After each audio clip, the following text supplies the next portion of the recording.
Sveiki atvykę į Common Prečetsk, pagrindinę Frankfurto oro uosto Fair Etalink laiko tarpsnių rezervavimo priemonę. Naudodami Common Prečetsk centralizuojame laiko tarpsnių užsakymą krovinių tvarkytojams prie 32 vartų Cargo City South. Tai sutrumpina laukimo laiką ir sumažina eismo intensyvumą Cargo City. Tačiau dabar pažvelkime, kaip iš tikrųjų veikia laiko tarpsnių rezervavimas naudojant Common Prečetsk. Pirmiausia, turite pasirinkti kelionės tikslą. Šiuo metu Common Prečetsk programoje dalyvauja 4 krovinių tvarkytojai: Celebi, FCS, LG ir Schenker. Dabar įveskite visus reikiamus duomenis ir spustelėkite išsaugoti ir išsiųsti. Galimi 2 scenarijai. Pirmasis scenarijus – jums iš karto priskiriamas laiko tarpsnis. Antrasis scenarijus – laiko tarpsnis iš karto nerandamas. Ar jums paskirtas laiko tarpsnis? Tuomet dabar matysite šį ekraną.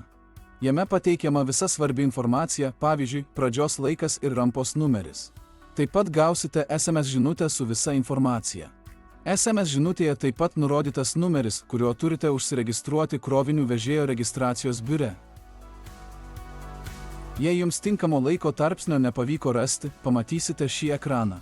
Iššokančiame lange informuojama, kad gausite SMS žinutę su išsamesne informacija apie laiko tarpsnį. Tokiu atveju galite grįžti prie savo transporto priemonės ir SMS žinute būsite kuo greičiau informuoti, kad laiko tarpsnis sėkmingai suplanuotas. Svarbu, stovėti neribotos registracijos aikštelėje galima tik iki 30 minučių.